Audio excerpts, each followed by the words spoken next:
आपकी समस्याएं क्या हैं? 12 साल से हम लोग लखनऊ में नौकरी कर रहे हैं, हमारी पूरी मांग नहीं हो रही है। कितना हम लोग गरीब है, पूर्वांचल से आए हुए हैं, हमारा पूरा मांगे नहीं हो पा रहा है। बताइए 12 साल से अर्ध वेतन पे हम लोग रुके हुए हैं। अब हमें ज्ञात हुआ कि हमारी पूरी मांगे होनी चाहिए। इतना गरीबी से जूझ रहे हैं हम लोग, गरीब है ना। अच्छा, ये भी हमने सुना है कि आप लोगों में से कुछ साथियों के वेतन भी इस महीने रोक दिए गए थे, उनके हाल बताइए। क्या उनके बच्चों की जो पढ़ाई लिखाई है क्या बाधित हो रही है इससे? बाधित तो होगी ना, वेतन रुक गया है किसी का तो बाधित होगा। गरीब आदमी हम लोग जब कमाई नहीं होगी तो कहाँ से पढ़ाएंगे बच्चों को? बच्चों स्कूल नहीं जा रहे हैं। बताइए, हमारे बेटे का हाई स्कूल का पेपर है, हमारे पास पैसे नहीं है कि हम उसको हाई स्कूल का पेपर दिलाएं।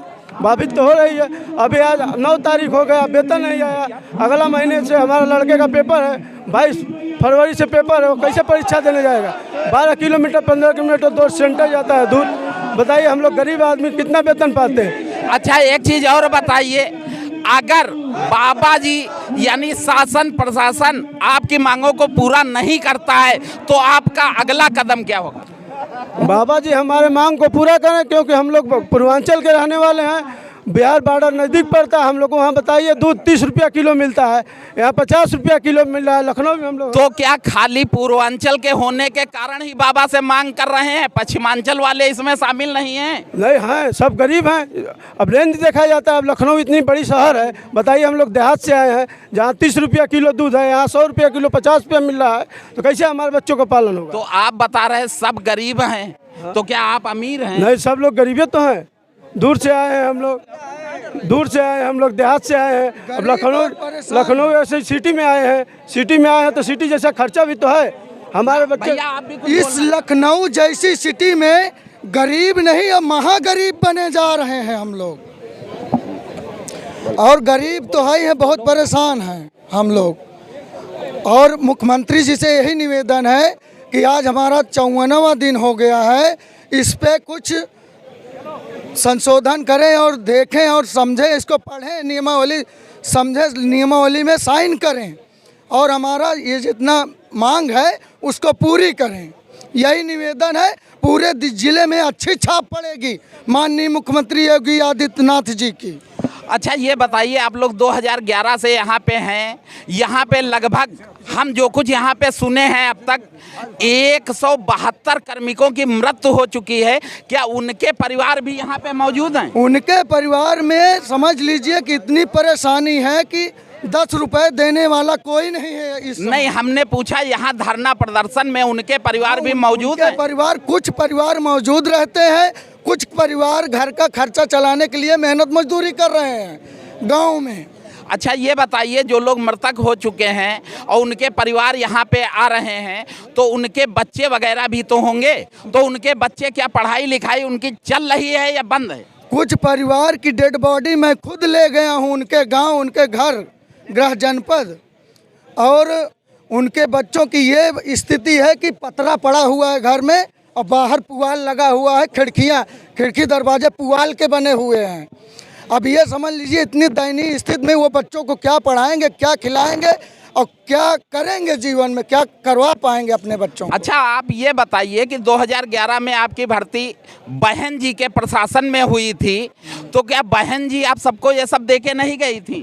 बहन जी हमको पूर्ण रूप से बहुत अच्छा तरीके से कागज़ में लिख के गई थी, तभी आज हम लोग यहाँ पे हैं और डटे हुए हैं, रहेंगे। लेकिन कुछ चीज़ें छूट गई थी जो जल्दबाजी में उस समय भर्ती करने में, जल्दबाजी में संशोधन करने में छूट गया था। ये सारी मांगों छूट गई। 1300-1400 प्रे ग्रेड जो लगा दिया, ग्रेड पे लगा दिया गया था, उस समय हमारा 1800 और 1952 से चलता होता स्केल।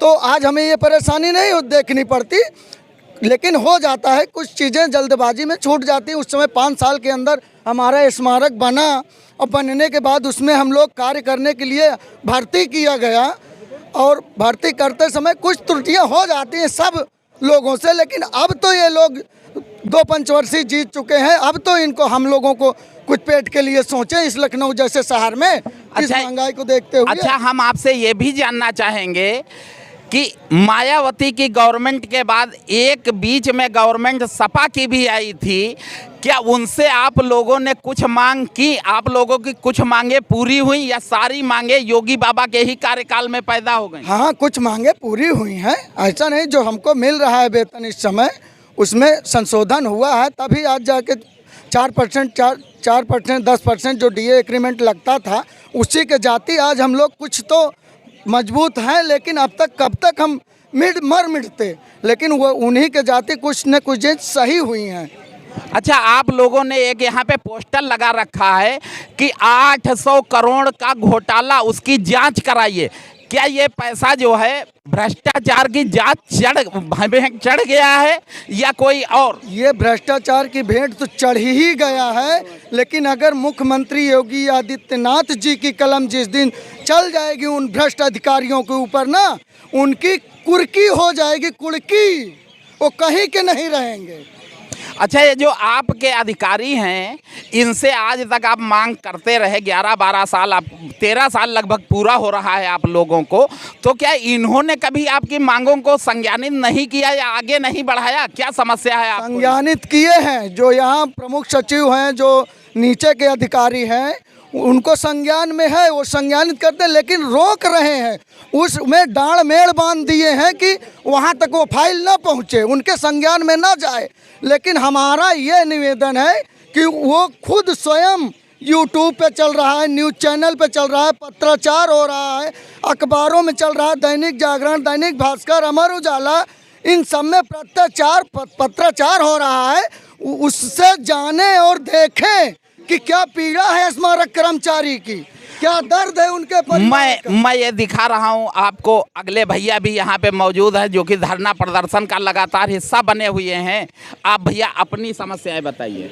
आज मुझे 18 दिसंबर से अभी तक जो है, आज तारीख तक जो है, आज 54 दिन हो गए हमारे लिए धरना देते लगातार। हम सभी जो है हमारे जो भ्रष्टाचार अधिकारी हैं, जो हमारा 800 करोड़ उन्होंने घोटाला कर रखा है, हमारा 12 साल से हमारा जो 10% का हमारा जो कटौती होती है, CPF कटौती होती है, उसमें 14% अंशदान जो मिलता है सरकार की तरफ से, कुल मिला करके इन्होंने 12 साल का 800 करोड़ रुपया मेरा गबन कर रखा है।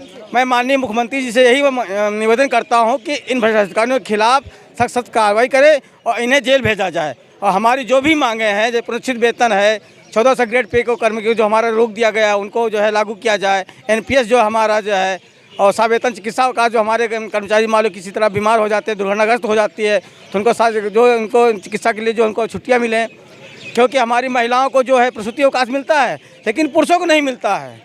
तो इसलिए मैं माननीय मुख्यमंत्री जी भी ये निवेदन करता हूँ कि वो चिकित्सा साथ भी दिया जाए। अच्छा, एक चीज़ हमको ये भी बताइए कि जब यहाँ पे प्रदर्शनकारी सारे बैठे हुए थे, मैं देख रहा था उनके साथ कुछ महिलाएं और बच्चे भी थे, क्या वो भी कर्मचारी ही हैं या आपकी ही फैमिली है जो आप लेके आए हैं भीड़ में? नहीं, हमारे वो महिला जितनी भी आती हैं सब कर्मचारी हैं और उनके बच्चे हैं जो बराबर हमारा साथ दे रहे हैं, क्योंकि अब जो महिला उनके छोटे छोटे बच्चे हैं। हमारे आज 54 दिन में जो है कई बरसात हमने झेली है, कड़ाके की ठंड भी झेली है, ओले भी पड़े हैं, पूरी शीत लहर हम लोग झेल करके अभी तक यहाँ बिता चुके हैं। तो इसलिए हमारे यहाँ कोई बाहरी आदमी नहीं, सब हमारे कर्मचारी ही हमारे भाई बंधु आते हैं। अच्छा, एक चीज़ और बताइए, आप लोग अभी पुनरीक्षित वेतन ही मांग रहे हैं, लेकिन उसके बाद 7 पे कमीशन भी बहुत पुरानी चीज़ हो गया, क्योंकि अब 8वां पे कमीशन सुन रहे हैं गठित होने वाला है, उसके बारे में आप क्या कहना चाहेंगे? पुनरीक्षित वेतन पहले हमारा जो अभी तक 6वां मिल रहा था, अभी 6वां नहीं मिल रहा, अभी तक जो है उसकी भी मांग कर रहे हैं। 7वां वेतन जो हमारा जो है 52-20 का हमारा जो ग्रेड पे 18 से होना चाहिए था। पूरे हिंदुस्तान में कहीं भी 1300 ग्रेड पे का कर्मचारी नहीं मिलेगा। इस वक्त जो 1800 1900 फोर्थ क्लास कर्मचारी है, तो इस बात मुख्यमंत्री से महोदय से मांग करता हूं कि मुझे 1800 1900 पे ग्रेड का हमको वेतन मिलना चाहिए। और प्लस जो है अभी से क्या कहते सरकार हमारी उस पर सोच विचार कर रही है 8वें वेतन पर, तो उस पर भी हमको अगर 7वां मिल जाएगा, 6वां मिल जाएगा, तो उसको हमको लाभ मिलेगा 8वें का। अच्छा, अधिकारी तो ये चीज़ कहते हैं कि आपका जो 10% वेतन कटौती होता है और 15% जो है नियोक्ता अंशदान भी आता है, तो वो पैसे को ये स्मारक समिति के जो आपके अधिकारी हैं ये कहाँ पे रखे हुए हैं, इसकी कुछ जानकारी है आपको? ये मुझे कोई जानकारी नहीं है। हमें ये अनुमान है कि इन्होंने अपने प्राइवेट बैंकों को, जहाँ इनको चंद पैसा ज़्यादा मिलता है, कमीशन मिलता है, वहाँ इन्होंने एफडी करा रखा है। और कुछ तो अधिकारी उसमें ऐसे मिली भगत है जो आजकल फिल्मी दुनिया में लगा रहे हैं, पिक्चर बनवा रहे हैं अपने पैसा लगा करके। और हमारा कम से कम 10 करोड़ का इन्होंने गमन भी किया था, जिसमें ये लोग जेल भी गए थे। जेल जाने के बाद भी छूट के भी आए, फिर भी हमारा अभी तक जो है CPF खाता नहीं खोला गया है। अच्छा भैया, आप भी कुछ कहना चाह रहे थे, आप इधर आइए। आप ये बताइए कि आप लोगों को 13 बरस नौकरी करते हुए यहाँ पे हो गया है, लेकिन आप लोगों को क्या पदोन्नत का लाभ मिला या नहीं मिला? नहीं, अभी पदोन्नत तो छोड़िए, अभी हमारा ग्रेड पे 1300-1400 अल्प वेतन में हम लोग जी रहे हैं, वो तो लागू नहीं किया गया। नहीं तो क्या कैरियर प्रोन्नयन का लाभ, यानी जो पद प्रमोशन का है, क्या वो आपको नहीं चाहिए? नहीं चाहिए, क्यों नहीं, हमें तो चाहिए। 12 साल 13 साल होने वाले, हमें तो अब उस हिसाब से तो मिल जाना चाहिए था। अभी 2-3 साल बाद दूसरा भी आने वाला, तो अभी पहला नहीं मिला तो दूसरे की कौन उम्मीद लगाए, तो उस हिसाब से तो हमें मिल जाना चाहिए था। अच्छा, और मेडिकल जो सुनने में आ रहा था कि कुछ लोग कह रहे हैं मेडिकल हमको मिल ही नहीं रहा है, लेकिन कुछ लोग ये चीज़ बता रहे हैं कि हमको आधा मिल रहा है, तो आधे का मतलब क्या है? नहीं, हमें तो आधा भी क्या, कुछ भी नहीं मिल रहा है। ये पता नहीं कौन लोग कह रहे हैं कि नहीं हमें आधा मिल रहा है।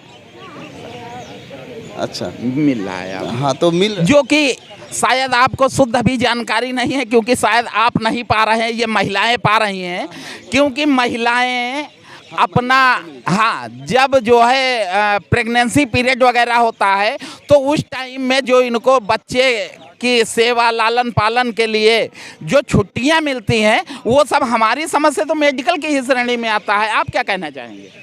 हाँ, वैसे मेडिकल की श्रेणी में ही आता है। हाँ, मेडिकल की श्रेणी में आता है। और हम लोग को, महिलाओं को मिलता है तो पुरुषों को भी मिलना चाहिए। यदि कहीं एक्सीडेंट किसी का हो जाता है या बीमार हो जाता है तो उस स्थिति में मिलना चाहिए उसको भी। ये मैं बात करा रहा था आपसे, ग्रीन इको गार्डन में प्रदर्शन कर रहे स्मारक समिति कर्मचारियों से, जिनकी अपनी बहुत सारी मांगे हैं, जिनको लेकर ये आज 54 दिनों से लगातार धरना में बैठे हुए हैं। माननीय मुख्यमंत्री योगी आदित्यनाथ जी से मेरी विनम्र प्रार्थना है कि अगर आप इनकी भावनाओं और इनके दर्द दुख तकलीफ को अगर आप भी अपना उसी तरीके से अपने परिवार की तरीके से, जैसा कि आप इलेक्शन के समय में वोट मांगते समय आप आए थे, इनसे कहे थे, इनको भरोसा दिए थे, संतुष्ट करने के बाद इन्होंने आपको वोट भी दिया, तो इनके भरोसे पे आप भी खरा उतरने का प्रयास कीजिए और इनकी मांगों को तत्काल में सुनिए और इनकी मांगे पूरा कीजिए।